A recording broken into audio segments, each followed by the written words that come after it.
انہیں نظریں اٹھا کر دیکھا۔ تبریز شاہ نے نکاح خواہ کا انتظام کیا اور وقار حسن اپنی بیٹی کو قبول کرتے دیکھ وہ مسکرائے تھے۔ رب کی امان میں انہوں نے منت کو کہا اور آنکھیں موند گئے۔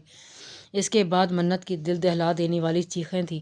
وہ اس صدمے سے نکل نہیں پا رہی تھی۔ اس کا باپ، اس کا واحد رشتہ، اسے چھوڑ گیا تھا۔ وہ اسے نہیں پتہ تھا ان پر جان لیوا حملہ ہوا ہے۔ نہ تبریز شاہ نے اسے یہ جاننے دیا تھا، وہ اس حالت میں نہ تھی، وہ سب جان پاتی۔ تبریز شاہ نے اپنی طرف سے انکوائری کروائی تھی جس کا کوئی خاطر خواہ نتیجہ سامنے نہیں آیا تھا۔ وہ ان سب میں مصروف تھا جب منت کو اس سے دور کرنے کا سامان تیار کیا گیا۔ یونیورسٹی میں بہت سے لوگ اس کے نکاح کے بارے میں جان گئے تھے۔ یہ سب پھیلانے والا کوئی اور نہیں، وہی تھی جسے حسد تھا منت سے۔ تبریز شاہ کی جماعت میں لڑکا تھا عمر، جس سے تبریز شاہ اکثر کوئی نہ کوئی کام لیتا تھا اور بدلے میں اسے قیمت ادا کرتا تھا۔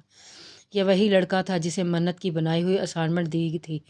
اس نے عمر ایک نچلے طبقے سے تعلق رکھنے والا انسان تھا جس کی 2 بہنیں تھیں۔ ایک کا نکاح ہو چکا تھا، ایک وہیں اس کے ساتھ پڑھتی تھی۔ وہ دونوں بہن بھائی اس پوری بڑی یونیورسٹی میں اپنی قابلیت اور میرٹ پر آئے تھے۔ اس کی بہن تاشے کو منت سے حسد تھا کہ تبریز شاہ اس کے پیچھے کیوں تھا۔ اگر وہ اسے سادگی پسند تھی تو وہ اس کے پیچھے کیوں نہ تھا۔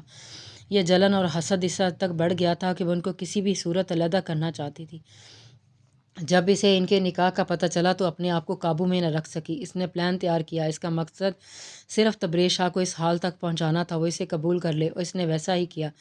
اس نے تبریز شاہ کے آنے جانے پر نظر رکھی۔ منت آج کل یونی نہیں آ رہی تھی اور تبریز شاہ کے بس کچھ آخری دن تھے یونیورسٹی میں، اسے سب ابھی ہی کرنا تھا۔ اس نے کیفے میں تبریز شاہ کو بیٹھے دیکھا اور مسکراتی ہوئی اس کے پاس گئی اور ساتھ بیٹھنے کی اجازت مانگی۔ تبریز شاہ عمر کی کافی مدد کیا کرتا تھا، مالی طور پر تو اس کی بہن کو بیٹھنے کی اجازت دے دی۔ اس کی بہن نے اسے اپنے سبجیکٹ میں مدد مانگی۔ اس کے مطابق آج اس کا ٹیسٹ تھا۔ اسے 2 ٹاپکس نہیں آتے تھے جو تبریز شاہ نے اسے سمجھائے۔ بدلے میں وہ ضد کرنے لگی وہ اس سے کافی پیے کیونکہ اس نے اتنا اچھا سمجھایا تھا۔ تبریز شاہ نے منع کیا لیکن وہ ڈٹی رہی تو اسے ماننا پڑا۔ تاشے اپنے پلان میں کامیاب ہوتی اس کی کافی میں نشہ آور گولیاں ملا کر اسے پلا چکی تھی اور چھپ کر اس کی گاڑی تک اس کے پیچھے آئی، رکشے میں اس کا پیچھا کیا اور اس کے فلیٹ میں پہنچی۔ اندر جانا ایک مرحلہ تھا لیکن چونکہ تبریز شاہ خود بھی نشے میں تھا اس لیے دروازہ لاک نہ کیا اس نے۔ وہ اندر گھسی اور چھپ گئی۔ تبریز شاہ بھاری ہوتے سر کو سنبھالتے حیران تھا۔ اپنی حالت اور دروازے کا دھیان آتے ہی لاک لگا کر آیا اور بستر پر گر گیا۔ اس کے بعد اسے کچھ بھی یاد نہیں تھا۔ جب اسے ہوش آیا تب عمر اس کے گھر میں اس کے سامنے موجود تھا اور اسے دیکھ رہا تھا۔ اس نے آنکھیں جھپکتے یہاں وہاں دیکھنے کی کوشش کی تو سامنے موجود اس لڑکی کو دیکھ کر ٹھٹرا۔ تم نے؟ عمر چلایا۔ وہ اس کی بہن تاشے تھی جس کی مدد کی تھی اس نے، لیکن یہاں پھر اس کا حلیہ اسے کچھ سمجھ نہیں آ رہا تھا۔ وہ اس کی شرٹ میں موجود تھی، سامنے ہی روتی بلکتی۔ وہ کئی لمحے کمرے کی چھت کو دیکھتا نم آنکھیں جھپکنے لگا، جیسے یاد آ رہا ہو کہ اس نے کیا کیا تھا آخری بار۔ دوبارہ ہوش میں آنے پر اس نے درید یزدانی کو اپنے سامنے پایا تھا۔ وہ پھر ہچکیاں لیتے وہ دوبارہ بے ہوش ہو گئی تھی۔ اس نے اس کے کمرے کی ساری چیزوں کو چھانا، ایسے کرتی وہ ڈری تھی کہ اگر حقیقت کچھ اور ہوئی تو۔ ڈائری سامنے صندوق میں موجود جس پر کافی گرد جمع تھی نکالا اور کھولا۔ اندر جگہ جگہ پر کچھ لکھا تھا۔ یہ ڈائری درید یزدانی کی تھی جہاں وقتاً فوقتاً کچھ نہ کچھ لکھے الفاظ گئے تھے جس سے اندازہ ہوتا تھا وہ باقاعدگی سے نہیں لکھتا، صرف کبھی کبھی لکھتا تھا۔ وہ وہاں سے نکلتے دوسرے کمرے میں گئی۔ جیسے جیسے پڑھتی گئی اس کے اوزان خطا ہوتے گئے۔ وہ درید کی ڈائری تھی جس میں حقیقت اس کے سامنے تھی۔ وہ بے قصور تھی تو درید یزدانی بھی بے قصور تھا۔ وہ تو کسی اور لڑکی کی جگہ ماری گئی تھی بس۔ اس رات وہ حملہ رباب کے لیے تھا، اس کے لیے نہیں۔ پھر درید نے جو سب اس کے لیے کیا تھا، وہ ڈائری وہیں واپس رکھتی اس کمرے سے نکلی گئی اور نیچے آ کر وہیں بیٹھ گئی۔ خانسامہ چلی گئی تھی، آنکھوں سے آنسو لڑیوں کی مانند گرنے لگے تھے۔ وہ سالوں اس شخص کو کوستی باتیں سناتی آئی تھی جس نے اپنی ذات پر سب برداشت کیا تھا، اپنی بہن کے لیے، اس کے لیے۔ وہ شخص اسے اپنا گیا تھا۔ کیا تھا؟ کوئی مرد درید یزدانی جیسا جس نے ایک لڑکی جو دنیا کی نظر میں مجرم تھی، اپنے باپ کی قاتل، اسے اپنایا تھا۔ اگر وہ نہ ہوتی تو اس رات تو اس کی جگہ رباب ہوتی۔ اپنی جگہ رباب کو سوچتے بھی وہ کانپتی تھی۔ حالات تب مختلف ہوتے تھے۔ آج اس کے پاس درید یزدانی نہ ہوتا، اس کی اولاد نہ ہوتی، اس پر قاتل کا لیبل لگا ہوتا، وہ جیل میں کہیں ہوتی یا شاید مر گئی ہوتی۔ قصور کس کا تھا اس سب میں جس کی سزا ان سب نے کاٹی تھی؟ حالات جو بھی تھے، اسے بدلے میں رب نے درید یزدانی سے نوازا تھا جس نے سالوں کی خاری سہی تھی، اسے ڈھونڈ نکالا تھا، اسے محبت، مان، عزت، اپنا نام سب دیا تھا۔ رب کوئی بھی قربانی رائیگاں نہیں جانے دیتا۔ یہ بات درید اس پر واضح کر چکا تھا، وہ پاک تھی، یعنی وہ وقت فرشتہ بنا کر بھیجا گیا تھا۔ اس نے آنکھیں بند کی، رب نے اسے سب سے بچایا تھا۔ وہ نہ جانے کب سے دل میں یہ سب لیے بیٹھی تھی۔ پانی پانی پانی پینا ہے۔ باسط ہاتھ دھو کر آیا تو وہ صوفے پر بیٹھی تھی۔ اسے دیکھ کر بولی تو باسط پانی لینے چلا گیا، پانی سے تھمایا اور ساتھ بیٹھ گیا۔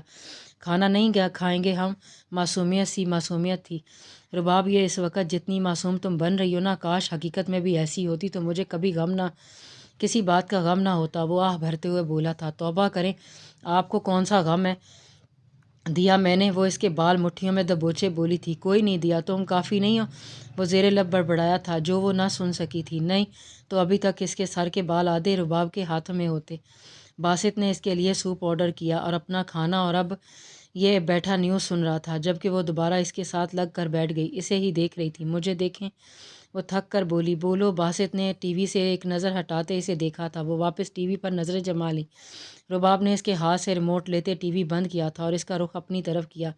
مجھے بھی وقت چاہیے ہوتا ہے آپ کا، تمہیں نہیں ہی دیتا ہوں میں اپنا سارا وقت۔ باسط نے اس کے ہاتھ سے ریموٹ لینا چاہا۔ بالکل نہیں، آپ کی مصروفیت ہی بہت ہے، آپ مجھے نظر انداز کر جاتے ہیں جیسے ابھی کر رہے ہیں۔ رباب نے شکوہ کیا تھا، حالانکہ ایسا کچھ نہیں تھا، وہ اسے اس کا ٹائم ضرور دیا کرتا تھا، لیکن ہر بیوی کی طرح اسے بھی یہی غم لاحق تھا۔ بولو اب۔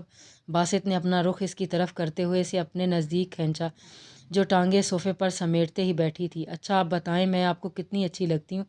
اسے کچھ سمجھ نہ آیا تو یہی پوچھ لیا، تھوڑی تھوڑی۔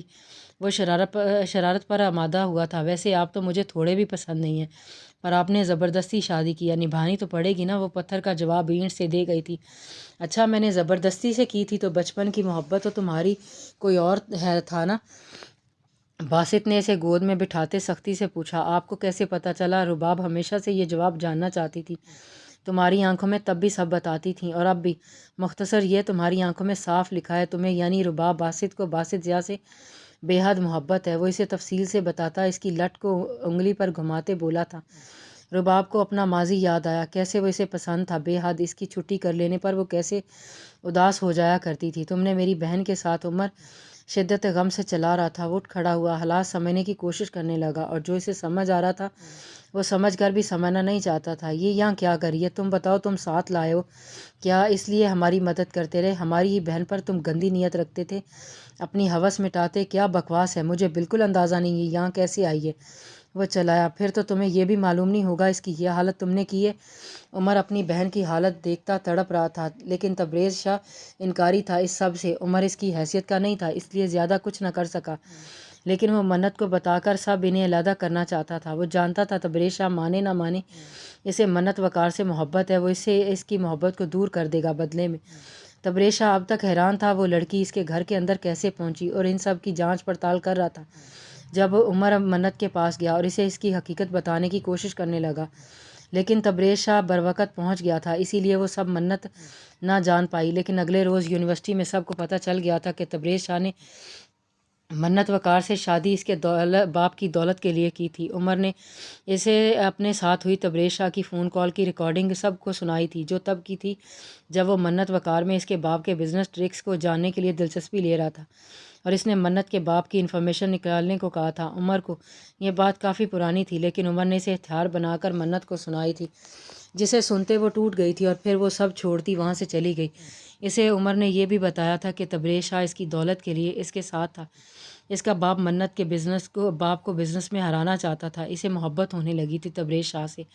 وہ بنا کچھ حصے پوچھے اس کی صفائی سنے سب چھوڑتی وہاں سے دور چلی گئی تھی، اور آج تک اس نے تبریز شاہ سے اس بات کا ذکر نہیں کیا تھا، کیونکہ آہستہ آہستہ وہ جان گئی تھی کہ شاید یہ سب انہیں الگ کرنے کے لیے کیا گیا تھا، کیونکہ اب وہ خود بھی نہیں جانا مانا بزنس مین تھا، لیکن کافی حقیقتیں ابھی بھی کھلنا باقی تھی۔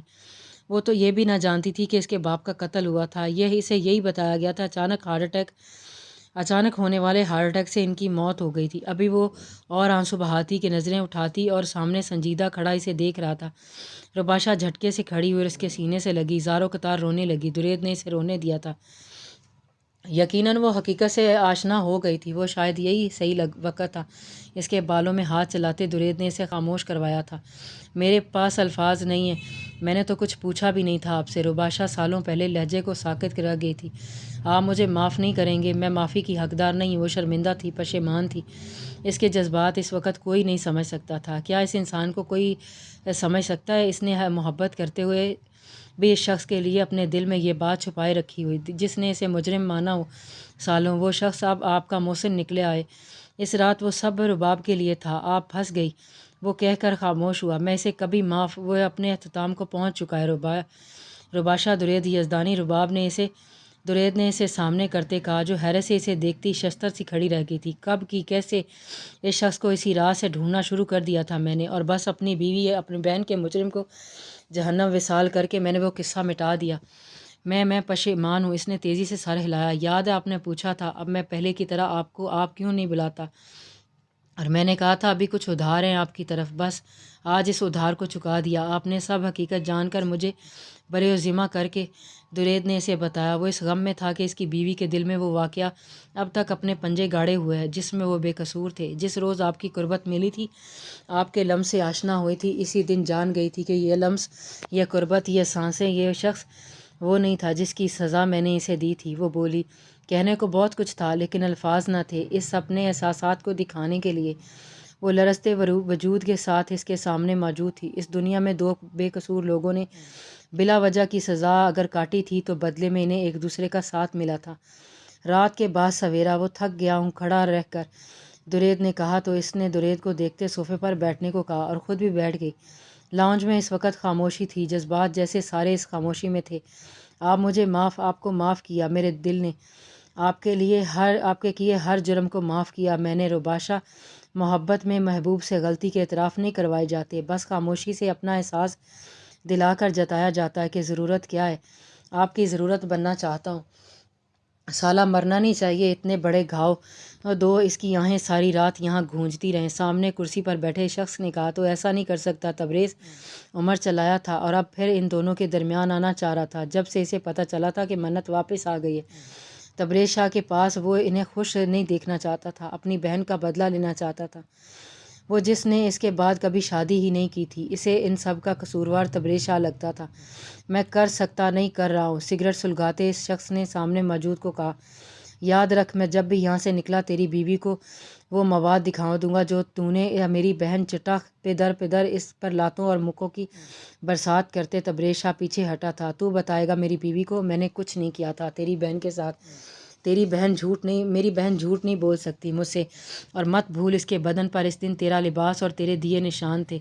وہ شخص چلایا، نہیں یہ سب جھوٹ ہے، مجھے کچھ یاد نہیں، میں ایسا مر کر بھی نہیں کر سکتا۔ تبریز شاہ نے نام میں سارے ہلاتے کہا، تیری بیوی کے ساتھ بھی وہی ہوگا جو تو نے میری بہن کے ساتھ کیا، اس لیے میں تم لوگوں کو علیحدہ کر دیا تھا۔ عمر نے کہکہ لگایا۔ اس کے کہکے پر تبریز شاہ کو ہر جگہ سنائی دے رہے تھے۔ وہ رات کبھی نہیں یاد کرنا چاہتا تھا جس کے بعد ہر رات خود سے نظریں نہیں ملا پاتا تھا۔ جس دن یہاں سے نکلنے میں کامیاب ہو گیا تبریز شاہ، اس دن منت تبریز شاہ یہ سچ جان جائے گی، اس کا شوہر کسی دوسری عورت، اس سے پہلے وہ اس پر پھر ہاتھ اٹھا چکا تھا۔ یہ سب سننا قیامت خیز تھا، اور وہ یہ سب سنتا وہ پاگل ہونے کو تھا۔ ہاں ہاں، تو صرف ہاتھ اٹھا سکتا ہے، مجھے مار نہیں سکتا، کیونکہ دی گریٹ مسٹر تبریز شاہ کسی بے قصور کو مار نہیں سکتے۔ وہ شخص چلایا، لیکن وہ وہاں سے نکلتا چلا گیا۔ وہاں سے نکلتے اس نے گاڑی میں بیٹھتے پانی پیا۔ اگر کسی دن منت کو سب پتہ چل گیا تو جاری ہے